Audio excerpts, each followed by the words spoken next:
أشهد أن لا إله إلا الله وأشهد أن محمدا عبده ورسوله اللهم صل وسلم وبارك على سيدنا محمد وعلى آله وأصحابه أجمعين أما بعد رب اشرح لي صدري ويسر لي أمري واحلل عقدة من lisani yafqahu qawli.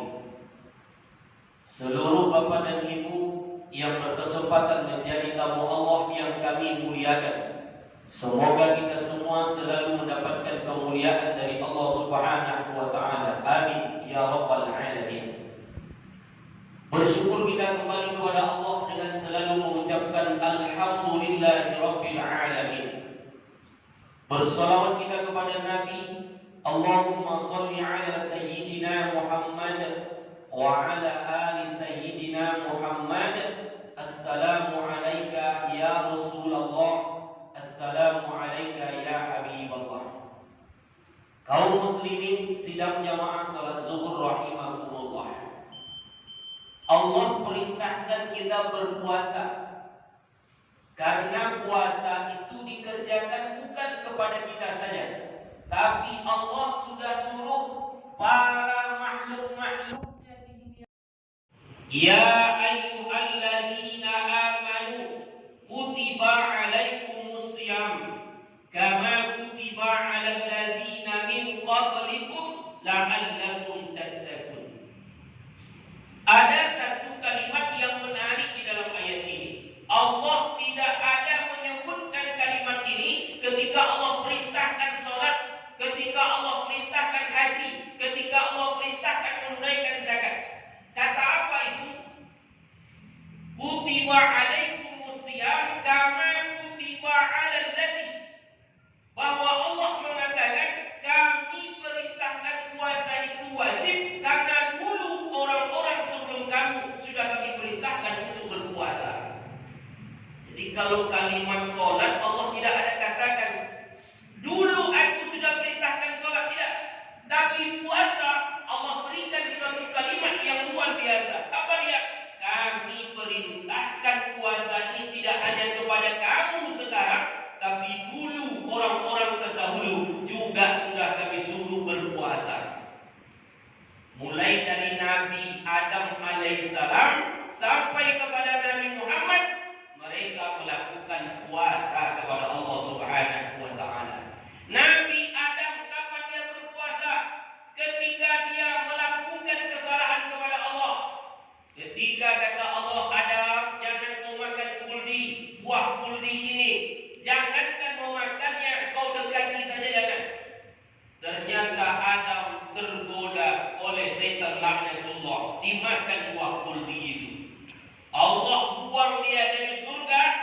Nabi Adam berpuasa 40 tahun, Allah buang dia. Berpuasa Adam sambil dia berzikir 40 tahun itu kepada Allah.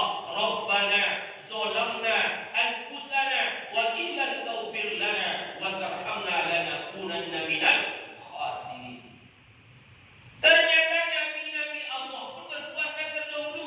Nabi Daud alaihissalam puasa hari ini besok tidak, puasa lagi hari ini besok tidak. Begitulah dahsyatnya nabi-nabi terdahulu berpuasa. Kita cuma 1 bulan penuh. Andai kata seperti Nabi Daud kita disuruh berpuasa sekarang, kira-kira sanggup tak kita? Ada yang sudah melakukannya Pak Ustaz. Alhamdulillah. Kenapa Allah perintahkan ini? Karena kata Allah, tidak manusia saja aku suruh berpuasa, makhluk yang lain juga berpuasa. Coba tengok ayam ketika mengeram, kan berpuasa dia Pak. Mengeramkan telurnya itu berpuasa ayam 21 hari lamanya.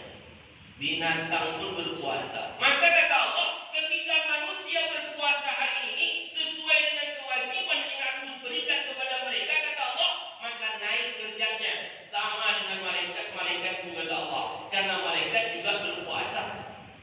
Tapi ketika hari ini manusia disuruh berpuasa kepada Allah, tapi tak mau dia berpuasa kata Allah, balhum aqal, lebih binatang daripada binatang. Kalau ada orang tak puasa hari ini, sama je binatang kata Allah.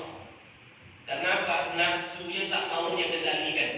Karena puasa mengendalikan hawa nafsu. Kaum muslimin rahimakumullah yang berbahagia. Dan Allah berikan ganjaran kepada kita yang hari ini sukses berpuasa dengan kalimat yang amat indah, la'allakum tattaqun. Mudah-mudahan kamu menjadi orang yang bertakwa. Pertanyaannya sekarang, banyak orang hari ini sampai detik ini yang belum paham dia apa saja yang sebenarnya yang membatalkan puasa itu. Ini yang akan kita bahas, Pak. Ada 9 yang akan membatalkan puasa kita. Karena beberapa kali di WA saya, Ustaz, kalau begini batal tak puasa saya, Ustaz. Kalau begini batal tak puasa. Sekarang saya coba untuk menjelaskannya. 1, yang membatalkan puasa apabila memasukkan sesuatu benda ke dalam 5 lubang. Ini batal ya, Pak. Mana lubangnya? Pertama mulut, yang kedua hidung, yang ketiga telinga, yang keempat kemaluan, yang kelima yang di belakang, tempat keluarnya kotoran yang besar. Itu 5, Pak. Saya ulangi, yang membatalkan puasa pertama memasukkan sesuatu benda. Pertama mulut, yang kedua hidung, yang ketiga telinga, yang keempat kemaluan, yang keenam, yang kelima adalah lubang tempat keluarnya kotoran yang besar. Ini yang pertama. Mulut ketika dimasukkan sesuatu benda batal, tapi syaratnya adalah menelan. Ingat dia syaratnya menelan. Kalau begitu Pak Ustaz, kami mut bonbon tak kami telan, batal atau tidak? Nah, ini nanya nih Pak, ini serius nih. Bapak masukkan permen, lalu Bapak mut, tapi tidak Bapak telan, batal tak puasa Bapak itu? Nah, tak mau jawab. Dalam hukum fikih Imam Syafi'i tak batal ya. Karena tadi syaratnya memasukkan sesuatu benda ke dalam mulut, syaratnya menelan. Kalau tidak ditelan, tak batal ya. Tapi keterlaluan pula puasa membuat Bapak tengok di dalam kulkas ada es krim anak yang masih tersisa. Bapak masukkan ke dalam mulut, kira-kira batal tak puasanya? Batal loh. Kalau cuma masuk ke dalam mulut belum ditelan, tak batal ya. Ini kata Imam Syafi'i. Tapi itu kan belum selesai ya. Tapi kalau sudah ditelan, batal ya. Makruh ya Pak Ustaz, makruh. Tapi kan tadi yang membatalkan puasa masuk sesuatu benda, syaratnya menelan. Kalau tak ditelan, tak batal. Ini fikih Imam Syafi'i. Cuman tak mungkin pula puasa-puasa cukup-cukup es krim dalam mulut. Apa benar kan gitu kan? Ini yang pertama. Hati-hati Bapak dan Ibu yang berbahagia. Nah, ketika hari ini masuk sesuatu benda, kita telan, itu yang batal. Permen tadi Bapak mot, lalu Bapak telan, batal ya. Ketika masuk es krim, masuk mulut Bapak telan, batal ya. Yang pertama, yang membatalkan daripada memasukkan sesuatu di mulut. Timbul pertanyaan, kalau air ludah kira-kira batal tak ya? Pak, timbul pertanyaan ini, kalau air ludah kira-kira batal tak? Tak. Tapi ingat, ada syaratnya. 3 pula syaratnya. Baru ludah itu tak batal ketika kita menelannya. 1 syaratnya ludah sendiri. Nah ini serius ini Pak, ludah sendiri. Kenapa? Maaf, bercumbu dengan istri batal puasa. Maaf, mencium istri batal puasa. Tidak, tapi bersentuhan bibir, maaf, suami istri berpindah air liur istri kepada suami atau sebaliknya, batal puasa Pak. Jawab. Kenapa? Sudah tidak air liur kita lagi namanya. Air liur orang.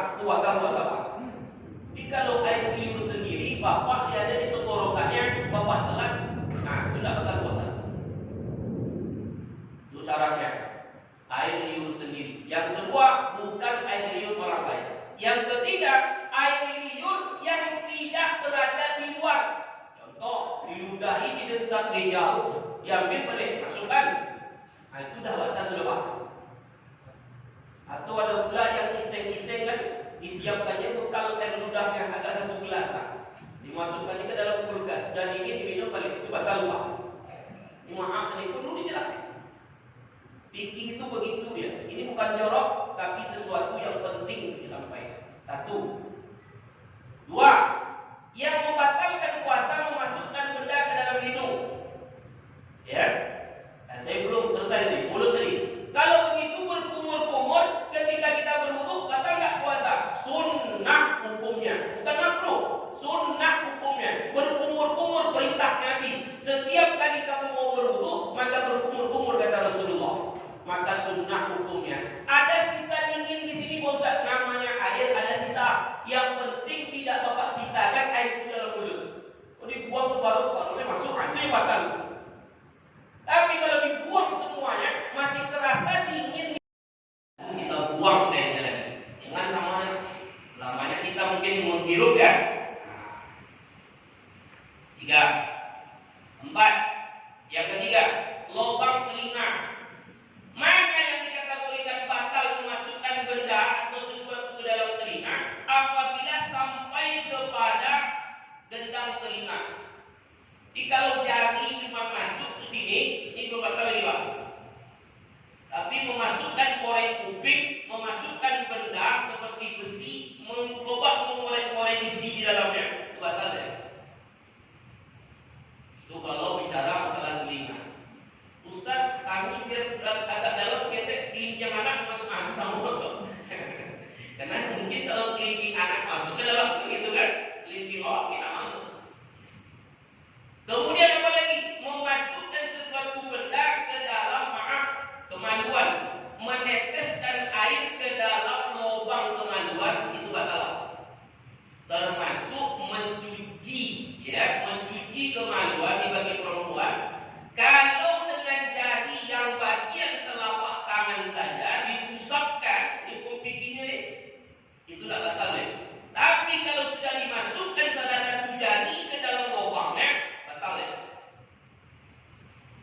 Begitu pula lubang di belakang. Ketika kita buang air besar, lalu kita cuci dengan telapak tangan kita yang sebelah kiri, kita basuh, tidak batal ya. Tapi kalau memasukkan salah satu jari ke dalamnya, maka batal ya. Hati-hati. Maka ini 5 lubang yang ada dalam diri kita. Andai kata ini kita lakukan, maka batal ibadah puasa kita. Mudah-mudahan ini jadi pelajaran bagi kita bersama, mumpung masih di sepertiga awal Ramadan. InsyaAllah kita sambung pada pertemuan yang akan datang. Karena pembahasannya ada 9. Kalau 9 kita bahas, nanti tidak sampai lama nanti kita jadi. Demikian, mohon maaf atas segala kekurangan. Subhanaka Allahumma wa bihamdika, asyhadu an la ilaha illa anta, nastaghfiruka wa atubu ilaik. Wassalamualaikum warahmatullahi wabarakatuh.